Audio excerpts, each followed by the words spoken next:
toda longanimidade e doutrina, porque virá tempo em que não sofrerão a sã doutrina, mas, tendo comichão nos ouvidos, amontoarão para si doutores conforme as suas próprias concupiscências, e desviarão os ouvidos da verdade, voltando às fábulas. Mas tu, sê sóbrio em tudo, sofre as aflições, faze a obra de um evangelista, cumpre o teu ministério. Amém? A palavra que o Senhor me colocou ao coração nesta tarde, como eu estava dizendo, nós ficamos muito felizes com o convite do irmão Marco. E no momento eu pensei assim, poxa, o que eu posso levar para uma rádio? O que eu posso levar para os nossos irmãos nessa tarde que eles já não tenham ouvido? Mas eu creio, amado, que a palavra do Senhor ela se renova a cada dia. Não é verdade? Às vezes nós lemos um mesmo texto várias vezes e cada vez o Senhor nos dá sabedoria, nos dá um entendimento, um discernimento diferente daquela primeira vez que nós lemos. Se nós lermos 4, 5 vezes, o Senhor vai nos dar 4 ou 5 interpretações diferentes, porque assim é o nosso Deus. É o Deus que renova, é o Deus do renovo, é o Deus que é cheio de sabedoria, cheio do entendimento. E nós vamos falar de um assunto que normalmente ele não é muito falado nos dias de hoje nas igrejas. Eu tenho procurado ouvir bastante pregações através da internet, de vários pregadores famosos, né? Outros não tanto famosos também, mas eu tenho procurado ouvir com bastante atenção, né? Até para ter um pouco mais de entendimento em relação à palavra de Deus. E quando Paulo escreveu a segunda carta a Timóteo, nós temos que levar em consideração que Paulo escreveu durante o seu ministério 3 cartas pastorais. O que são cartas pastorais? Cartas pastorais são aquelas na qual é direcionada a uma pessoa com direitos, deveres e obrigações. Não é verdade? Então Paulo escreveu 2 cartas para Timóteo e uma carta para Tito. Como eles deveriam tratar com cada um dos seus irmãos, das suas ovelhas, o qual eles iriam pastorear. E nessa segunda carta que Paulo escreve a Timóteo, ele alerta, como nós acabamos de ler aqui no capítulo 4, sobre muitas coisas que viriam acontecer mais à frente, quando Timóteo estivesse à frente do seu ministério, à frente do trabalho dentro da casa de Deus. E uma do que eu achei interessante é no versículo 3, quando ele diz assim: porque virá tempo em que não sofrerão a sã doutrina, mas tendo comichão nos ouvidos, amontoarão para si doutores conforme as suas próprias concupiscências. Para quem não sabe, concupiscências são aqueles desejos da carne. Não necessariamente só um desejo sexual ou um desejo de imoralidade, mas todo aquele desejo que não provém do teu espírito, que está em comunhão com Deus, mas sim da carne. Você está entendendo, meu querido? E uma coisa que Deus tem colocado no meu coração muito é para pregar sobre o tema desta tarde. Nós vamos falar sobre apostasia dentro da casa de Deus. Mas, irmão André, o que significa apostasia? A definição de apostasia, meu amado, vem do grego afisteme. Significa decaída, deserção, rebelião, abandono, retirada ou, e o que eu acredito que seja o principal, afastar-se daquilo a que antes se estava ligado. Ou seja, uma vez que nós éramos do mundo, nós tínhamos nossos vícios, nós tínhamos as nossas próprias concupiscências. Eu, no caso, eu sou um ex-viciado em drogas, tanto eu como a minha esposa. Nós consumíamos em média 20 papelotes de cocaína por dia. Nós bebíamos, nós fumávamos, entendeu? Dávamos a desejos imorais, que não convém falar. Mas, e num determinado momento, nós conhecemos esse Deus lindo, maravilhoso. E o Senhor entrou com providência, nos lavou, nos purificou, nos remiu. Então, de certa forma, nós apostatamos, nós nos afastamos daquilo que estava nos corrompendo, aquilo que estava nos corroendo por dentro. Aquele vazio que a droga não podia preencher, que a bebida não podia preencher, que o uso de drogas, o vício não podia preencher, nós preenchemos com a presença do Senhor Jesus. Então nós apostatamos, nós nos afastamos daquilo que estava nos prejudicando. E nós vamos ter uma breve passagem aqui por alguns livros da Bíblia que falam sobre apostasia, porque é uma coisa tão corriqueira que às vezes nós não damos a devida atenção, mas é uma coisa que está acontecendo a cada dia nas igrejas e nós não estamos nos atentando para isso. Você quer ter um exemplo disso? No livro de Êxodo, nos narra a história dos filhos de Israel que estavam em servidão aos egípcios, a Faraó. E eles ficaram 430 anos debaixo da servidão, servindo a Faraó como escravos, até o tempo que Deus levanta Moisés para libertar, para ser o homem que iria libertar aquele povo dessa escravidão. E Deus manda Moisés até o Egito para falar com o Faraó, para ordenar que libertasse aquele povo. E Deus endurece o coração de Faraó, de forma que ele se nega. E Deus manda as 10 pragas, que nós já conhecemos quais são, uma por uma. E naquele momento, eles decidem ali libertar o povo. E o povo começa a andar pelo deserto. E Deus era tão misericordioso que, de dia, irmãos, o Senhor colocava uma nuvem sobre a cabeça dos filhos de Israel, para que eles não viessem a ser afligidos pelo sol, pelo calor do deserto. À noite, o Senhor enviava uma coluna de fogo para que eles estivessem marchando, de dia ou de noite. A primeira coisa que eu aprendo aqui, quando o Senhor mandar você marchar, não interessa se é de dia, se é de noite, não interessa qual é a circunstância. Obedeça à voz do Senhor. Seja obediente àquilo que Deus manda você fazer. Um dos primeiros requisitos, amados, para você não cair em apostasia é ser obediente à voz de Deus. É fazer aquilo que o Senhor te ordena, sem questionar. Em determinado momento, depois dessa coluna de fogo, o que acontece? Os filhos de Israel começam a murmurar, porque os soldados de Faraó vieram atrás para aniquilar todos os filhos de Israel. E naquele exato momento eles começam a murmurar. Poxa, será que não existia sepulcro suficiente no Egito para que viéssemos morrer aqui? Quer dizer, uma total descrença, uma total falta de fé naquele Deus que tinha tirado eles daquela servidão, daquela escravatura. Uma total falta de fé, uma total apostasia. Porque era falta de fé, falta de crença no Deus que tinha libertado eles. E em frente ao Mar Vermelho, Moisés fala: esteja quieto, verás que o Senhor vai te livrar da mão deles. E num dos maiores milagres que a Bíblia pode nos narrar, Moisés toca nas águas com cajado, abre-se o Mar Vermelho, os filhos de Israel atravessam com os pés secos pelo meio do rio, do Mar Vermelho. E logo em seguida o mar se fecha, os soldados de Faraó caem fulminados dentro da água. Quer dizer, nós temos aqui vários milagres que foram feitos dentro da Bíblia. E muitas das vezes nós também, às vezes, esquecemos de ter essa fé. Porque a falta de fé que acontecia naquele tempo, hoje se acontece também. E ainda lá na frente, Deus manda o maná do céu para alimentar aqueles filhos de Israel. A cada dia ele mandava o alimento para que não faltasse.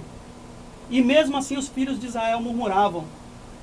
Então muitas das vezes, amado, nós só sabemos glorificar a Deus, nós só sabemos exaltar o nome do Senhor quando está tudo bem. Mas é muito fácil quando tem a bonança. Difícil é nós louvarmos e engrandecermos o nome do Senhor quando estamos passando por aperto, quando estamos passando por provações. Não é verdade? Mais à frente no livro dos Juízes, nós vemos a história, que foram 440 anos. A narração do livro dos Juízes narra uma história de 440 anos, entre o primeiro até o 14º juiz. Aqui nós vamos tirar o 15º e o 16º, que foram Eli e Samuel. Mas foram 14 juízes em 440 anos. Então quer dizer, Deus nunca abandonou seu povo. Deus, naquela época, não tinha Bíblia. Não tinha. Tinha as Escrituras, mas não tinha Bíblia. Mas de certa forma, Deus mandava sempre alguém para prover. Para botar, como nós costumamos dizer, para botar ordem na casa. Não é verdade? E dentro desses 14 juízes, desses 440 anos, foram 7 servidões e 9 apostasias. Então quer dizer, mesmo Deus tendo enviado 14 juízes, por 9 vezes os filhos de Israel apostataram. E em troca disso, Deus entregou o que eles queriam. Foram 7 servidões, 7 vezes servindo como escravo dentro de 440 anos. Então às vezes parece que nós não aprendemos. Por mais que nós possamos estar sofrendo por nossas próprias atitudes, por nossas próprias decisões, quando colocamos as nossas prioridades na frente das prioridades de Deus, nós não aprendemos. Nós achamos que a próxima vez vai ser diferente, a próxima vez vai ser diferente, dessa vez vai dar certo. Mas enquanto nós não colocarmos a prioridade, a vontade de Deus, em detrimento da nossa prioridade, as nossas vontades, todas as vezes nós vamos cair. Nós temos que aprender a servir a Deus por aquilo que Ele é, não por aquilo que Ele pode nos dar. E algumas histórias dentro da Bíblia narram muito bem a questão da apostasia. O primeiro exemplo que eu quero dar para os irmãos é do rei Acabe. Está lá no livro de 1 Reis, no capítulo 16, versículo 30 e 31, diz assim: E fez Acabe, filho de Onre, o que era mal aos olhos do Senhor, mais do que todos os que foram antes dele. E sucedeu que, como se fora coisa leve, andar nos pecados de Jeroboão, filho de Nebate, ainda tomou por mulher a Jezabel, filha de Etibaal, rei dos Sidônios, e foi e serviu a Baal, e se encurvou diante dele. Então nós já entramos aqui, nós já saímos da época dos juízes. Foi quando Deus viu que não estava dando certo colocar juízes para mediar as questões dentro da casa de Israel. E Deus levanta um rei. Nós sabemos que o primeiro rei foi o rei Saul. E passou-se o rei Davi, o rei Salomão e daí por diante. Até chegarmos no rei Acabe. E todos conhecem a história de Acabe. Acabe era o rei de Israel. E ele tinha como opção escolher uma esposa dentro das 12 tribos de Israel. Acabe ele mandava em 10 tribos, que era o reino do norte, que era Israel e tinha como capital a Samaria. Só que também a lei permitia que ele fosse até o reino de Judá, com a capital de Jerusalém, no reino sul, que tinha mais 2 tribos. Então ele poderia escolher entre 12 tribos uma esposa para si. Mas aquilo que começa errado, termina errado, amados. Porque se você ler antes todos os reis, a maioria, não vou dizer todos, mas a maioria dos reis de Israel cometeram pecados diante de Deus. Fizeram o que era mal aos olhos do Senhor.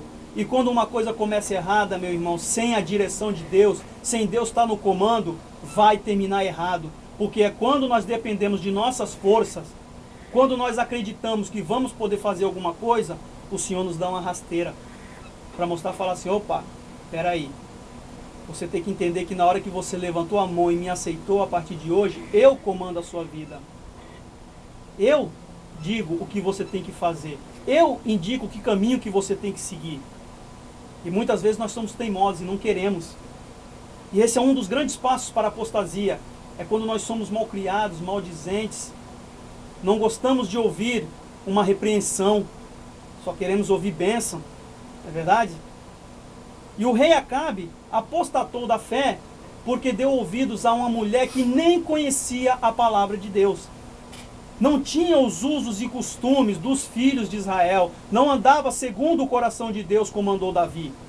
E neste momento apostata o rei Acabe da sua fé. Mais à frente também nós vamos ver que até o sábio Salomão apostatou da sua fé. 1 Reis, capítulo 11, versículos 1, 2 e 3, nos diz assim: E o rei Salomão amou muitas mulheres estranhas, e isso além da filha de Faraó, moabitas, amonitas, edomitas, sidônias e etéias, das nações de que o Senhor tinha dito aos filhos de Israel: Não entrarei a elas, e elas não entrarão a vós. De outras maneiras, perverterão o vosso coração para seguirdes aos seus deuses. A estas se uniu Salomão com amor, e tinha 700 mulheres, princesas e 300 concubinas, e suas mulheres lhe perverteram o coração. Ou seja, nós sabemos a história do rei Salomão, nós sabemos quando ele era um jovem que andava nos caminhos do Senhor, era um homem também, como o coração do próprio seu pai Davi, que amava e temia a Deus. Em um sonho, Deus aparece a Salomão e fala: Pedireis o que quiserdes e vos será dado. E Salomão pede a melhor coisa, irmãos. Salomão pede sabedoria. Nesse momento, Deus se levanta, olha para ele e fala assim: Por quanto não pediste ouro, nem dinheiro, nem a cabeça dos teus inimigos, eis que tudo te será dado. Onde nós entramos naquela palavra: buscai primeiro o reino de Deus e a sua justiça, e as demais coisas vos serão acrescentadas. Salomão pediu sabedoria, entendimento. E diz a palavra de Deus que não houve na terra homem mais sábio do que Salomão. Só que todos nós, amados, temos um ponto fraco e é com isso que nós temos que ter cuidado. Nós sabemos que a maioria das esposas de Salomão eram negócios, eram tratados de paz. Nós sabemos que a maioria das esposas de Salomão, ele nunca se achegou até elas, porque não passavam de bibelôs, não passavam de troféus, não passavam de contratos. Mas como fazer para agradar 1000 esposas? Como? De alguma forma você vai ter que ceder. Então, às vezes, quando nós achamos que nós estamos no controle da situação, é onde o inimigo pode nos passar uma rasteira. Então, nós temos que estar constantemente firmados no Senhor, lendo sempre a palavra, meditando sempre na palavra de Deus. E nesse momento nós vimos que Salomão, as suas mulheres lhe perverteram o coração. Não tinha como ele atender a todas. Então quer dizer, cada uma tinha o seu Deus, do seu país. E cada uma começou a instigar a Salomão, a insistir com ele para que ele viesse adorar ao seu rei, ao seu Deus. E isso perverteu Salomão. O coração de Salomão nesse momento estava pervertido. E nós não podemos esquecer que Salomão pediu a coisa mais importante, do qual até Deus se agradou dele, que foi sabedoria. E no momento desse, a sabedoria de Salomão passa para uma burrice completa. Porque ele se esquece de quem lhe deu sabedoria. Ele se esquece de adorar quem deveria ser adorado. Ele se esquece de exaltar quem deveria ser exaltado, que era o nosso Deus Todo-Poderoso. Quem tinha lhe concedido sabedoria, quem tinha lhe dado o privilégio de construir um altar, coisa que nem o pai dele, Davi, tinha tido esse privilégio. Porque as mãos de Davi eram sujas de sangue, e Deus não permitiu que Davi construísse um templo. Ficou a cargo de Salomão. E mesmo assim Salomão, apostata da sua fé, lhe perverte o coração. Por isso que ele diz em Eclesiastes, lá quando ele já está avançado em idade, ele fala: jovem, lembra-te do teu Criador nos dias da tua mocidade. Porque Salomão tinha passado por isso, tinha passado por paixões infames, paixões que não levaram ele a nada. E se ele não tivesse se arrependido e voltado aos pés do Senhor, com certeza estaria condenado. Hoje nós estamos aqui, amado, trabalhando num tema que é muito delicado. E é um tema que ele precisa ser difundido, ele precisa ser divulgado. Porque hoje em dia nós não estamos enxergando quantas pessoas estão apostatando da fé. Quantas pessoas estão se afastando do caminho do Senhor por motivos banais, por motivos fúteis. Existem 2 tipos de apostasia que nós queremos aqui divulgar hoje. A primeira apostasia é a que nós conhecemos como apostasia moral. Uma apostasia moral é sobre aquele indivíduo que era crente, conhece a Deus e deixa de servir a Cristo para servir ao pecado e à imoralidade. Ou seja, uma vez que nós estamos no fundo do poço, no lamaçal do pecado, ali no charco de lodo, no monturo, e vem o Senhor e estende as mãos para nós, nos dá um banho, nos reveste, nos transforma, nos faz uma nova criatura. Às vezes nosso testemunho de vida, às vezes, é uma pregação para quem nos conhecia e para quem nos conhece hoje. Eu falo isso por mim e pela minha esposa. De uma hora para outra nós perdemos 90% dos amigos que nós tínhamos. Mas ganhamos o respeito de muita gente, porque muita gente até hoje chega para a gente e fala assim: quem te viu e quem te vê. Porque a nossa vida era uma vida conturbada, era uma vida triste. E hoje em dia não, nós somos lavados e remidos para a honra e glória do Senhor Jesus. O livro de Jeremias, capítulo 8, versículo 5 nos diz assim: por que, pois, se desvia este povo de Jerusalém com uma apostasia contínua? Retém o engano e não quer voltar. Nós temos que levar em consideração algumas coisas o que leva o crente que conhece o caminho, a verdade e a vida a apostatar da fé. O coração do homem é terra que só Jesus, só Deus anda. E às vezes o que serve de motivo para um abandonar a fé não serve para outro.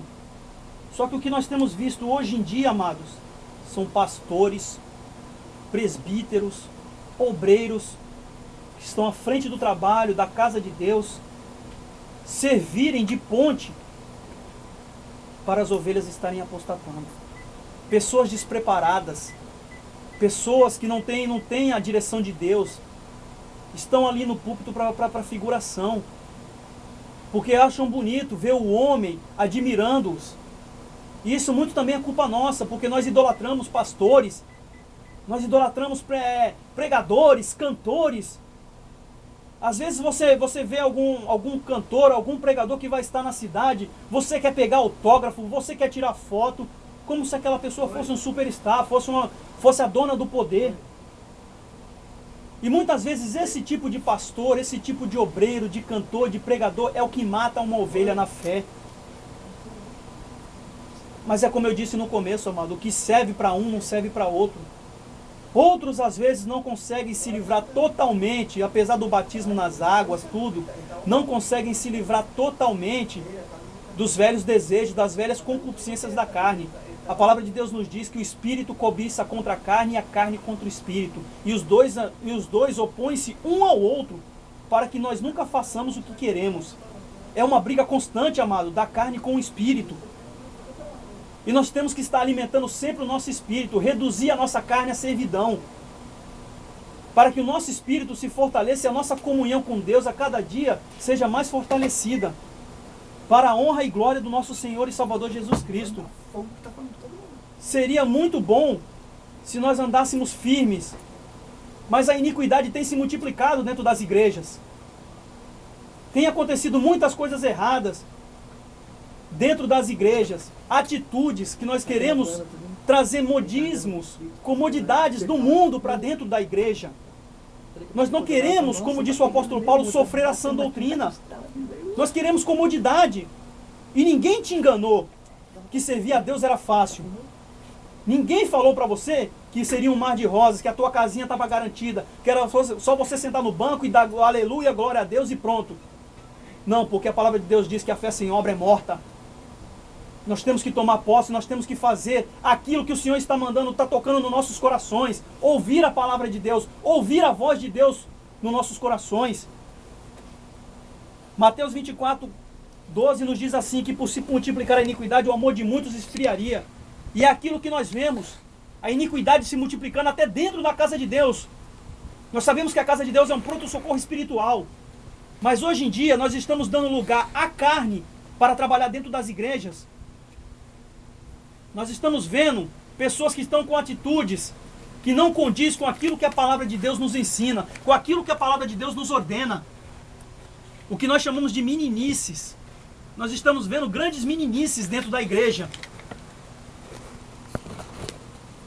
Tiago 1, versículo 12 nos diz assim, amado: bem-aventurado o varão que sofre tentação, porque quando for provado receberá a coroa da vida, a qual o Senhor tem prometido aos que o amam. Se você está sendo tentado, se você está sendo provado, é porque Deus está olhando para você, é porque você não está esquecido. Às vezes nós achamos que porque nós sentamos no banco lá no cantinho, na igreja, ninguém está prestando atenção na gente. E dentro de casa está uma tribulação, no trabalho está uma guerra espiritual, você sente uma opressão. Meu amado, você está sendo tentado, você está sendo provado. Deus prova para poder aprovar. Você tem que crer naquilo que Deus prometeu para você. A você, assim como eu, tem promessa de Deus para a vida. Para levarmos a palavra diz, ide por todo mundo e pregai o evangelho. Você foi chamado com uma missão. Não pense você que missionário é só aquele que está lá fora, na Angola, na Nigéria, na Coreia. Não. Se um dia você levantou a mão e aceitou Jesus, você também já é um missionário. Às vezes a missão tem que começar dentro da tua casa, dentro da tua igreja, na rua que você mora. Porque às vezes o teu testemunho já é uma evangelização. Nós falamos aqui sobre apostasia moral. Só que essa não afeta tanto, não é tão perigosa. Porque a apostasia moral, você está vendo o que está acontecendo. Você tem como a tempo remediar. Você tendo visão de Deus, você tem como remediar a tempo. Agora, a segunda é a mais complicada e é a mais perigosa. Apostasia teológica.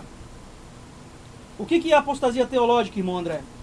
Apostasia teológica, amado, é a rejeição de todos os ensinamentos de Cristo e dos apóstolos em relação à sã doutrina. Ah, irmão André, eu não entendi o que isso quer dizer. A resposta primordial para a apostasia teológica está aqui em 2 Pedro, capítulo 2, versículos 1, 2 e 3. Nos diz assim, eu estou falando um pouquinho rápido, amados, por causa do tempo, mas depois, se você puder anotar e procurar a confirmação na tua Bíblia, entendeu? Você, com mais calma, você procura em casa, tá? Então, 2 Pedro, capítulo 2, versículos 1, 2 e 3, nos diz assim: e também houve entre o povo falsos profetas, como entre vós haverá também falsos doutores, que introduzirão encobertamente heresias de perdição, e negarão o Senhor que o resgatou, trazendo sobre si mesmos repentina perdição, e muitos seguirão as suas dissoluções, pelos quais será blasfemado o caminho da verdade, e por avareza farão de vós negócio com palavras fingidas. Grava bem isso aqui, meu amado.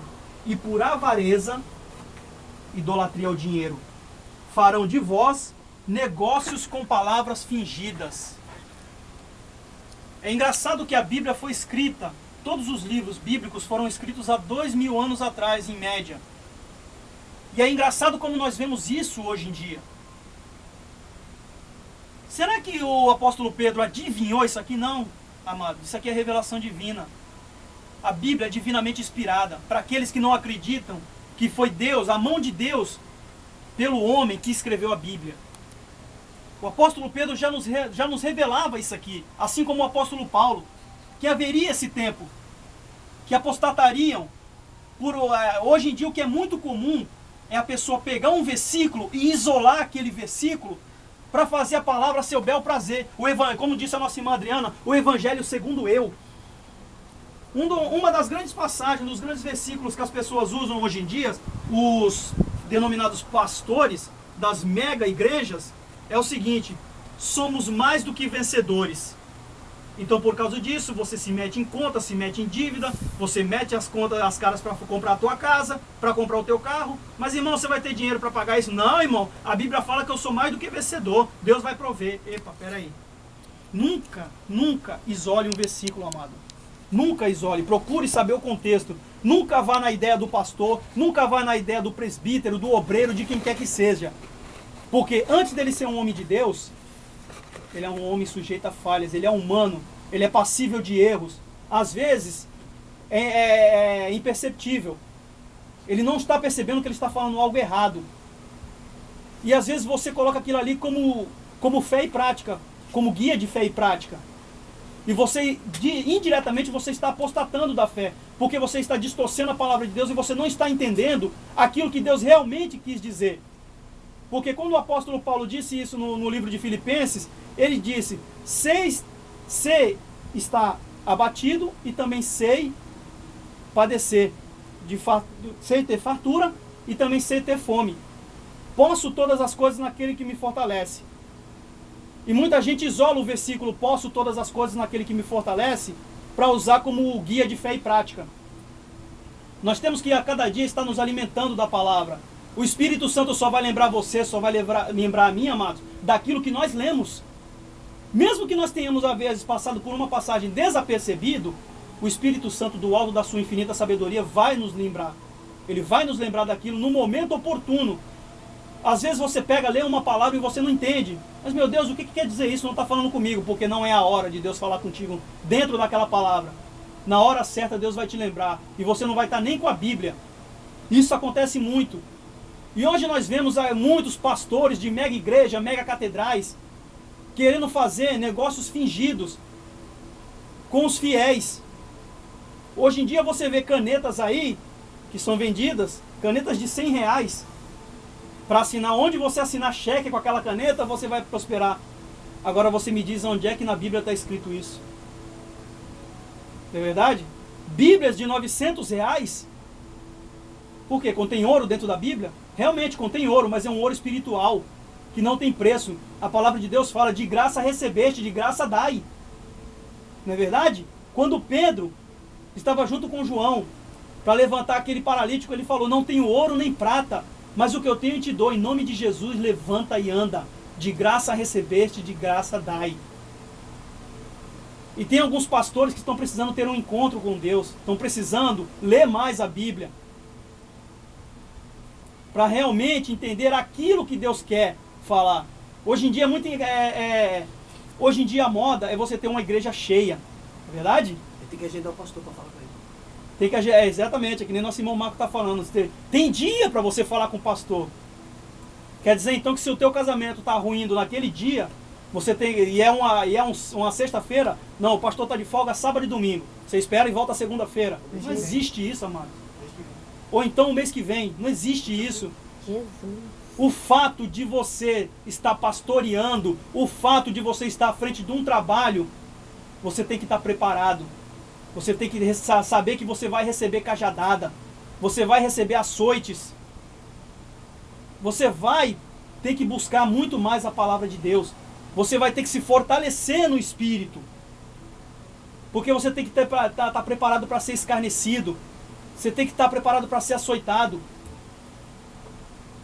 No livro de Gálatas, capítulo 1, versículo 8, amados, nos diz assim: mas ainda que nós mesmos, ou um anjo do céu, vos anuncie um outro evangelho, além do que já vos tenho anunciado, seja anátema, ou seja, seja maldito. Quando Paulo escreve isso aqui, mais uma vez por revelação divina, ele predispõe o que vai acontecer no nosso tempo, o que está acontecendo. É o que eu acabei de falar, de se isolar um versículo e querer trabalhar em cima dele, segundo a sua vontade, segundo os seus desejos. Meu amado, começa a ler a Bíblia. Começa a ler a Bíblia, começa a ter entendimento. Porque às vezes você está apostatando da fé e você não está percebendo. Todo louvor que você ouvir também, procura ver se está dentro da palavra de Deus o que aquele louvor está falando. Porque hoje em dia nós sabemos que tem muitos louvores com mensagens subliminares. Nós sabemos que tem muitos pastores que estão em outras seitas e heresias. Eu não tenho... A gente não vai dar nome, mas nós sabemos também que tem muitos pastores que são maçons. E não precisa ir muito longe para saber o que é a maçonaria. Uma seita demoníaca. E a pessoa não precisa disso. Nós não estamos levantando aqui placa de igreja, nós estamos levantando a bandeira da palavra de Deus. Eu louvo a Deus por uma matéria bíblica chamada exegese. Ela não deixa nenhum tipo de dúvida. Eu ainda não fiz a teologia, irmãos, mas eu quero fazer. E em nome de Jesus, ainda um dia eu vou fazer a teologia. Certo que ela não é primordial para a regra de fé e prática. Você tem que ter a palavra de Deus como regra de fé e prática. Mas a teologia te leva, principalmente a exegese bíblica, ela te leva a ler a palavra de Deus, a Bíblia, da forma como ela foi escrita. Ah, irmão, eu acho que assim. Eu acho não. É assim que Deus quis que você lesse a palavra. É muito importante, amado, a cada dia nós estarmos nos alimentando da palavra de Deus. Eu estou dando ênfase em ler a palavra, em se alimentar, porque é só dessa forma que o Espírito Santo trabalha nas nossas vidas. Uma vida de comunhão, de jejum, de oração, de leitura, de alimentação na palavra. Dessa forma nós não cairemos em servidão a Satanás. Aqui no livro de Josué, quando Deus fala com Josué, você imagina a situação de Josué. Chega na terra prometida, os muros de Jericó ali, Moisés está morto, e agora? Aí vem Deus e acalma Josué. Você imagina a situação de Josué cuidar daquele monte de pessoas que tinham acabado de sair do Egito, 40 anos no deserto, e você imagina a situação de Josué, sendo que o principal mentor dele, aquele em quem ele se baseava, tinha acabado de morrer. E agora? O povo todo sem comando. E Deus, do alto da sua infinita sabedoria, do alto do seu amor, amado, chega para Josué, no capítulo 1, no versículo 8, e fala assim, ó: não se aparte da tua boca o livro desta lei, antes medita nele de dia e de noite, para que tenhas cuidado de fazer conforme tudo quanto nele está escrito. Oh, glória a Deus! Porque então farás prosperar o teu caminho, e então prudentemente te conduzirás. Meu irmão, se você quer prosperar na tua vida, se você quer andar certo diante de Deus, você não precisa pagar dízimo de 500, 600, 800 reais, nem oferta lançada nesse valor, nem comprar caneta de 100 reais, nem comprar Bíblia de 900 reais. Começa a ler a Bíblia, começa a buscar a palavra. Não se aparte da tua boca o livro desta lei. A Bíblia, amado, é o manual do usuário. É o manual do usuário. Perdão, manual do usuário não, perdão, manual do fabricante. Quem nos fabricou foi Deus. Ele deixou o manual aqui, ó. Qualquer probleminha, amado, matrimonial, profissional, conjugal, qualquer tipo de problema, a solução está dentro da Bíblia. Você não precisa buscar, pagar para receber bênção. Porque é isso que você está fazendo. Se você se encontra nessa situação, você está pagando para receber bênção. Começa a buscar o coração de Deus. Não a mão de Deus pelo que ela pode te dar. E sim o coração de Deus pelo amor que Ele tem para você. Ajudar na obra é uma coisa, né? Pagar bênção. É verdade.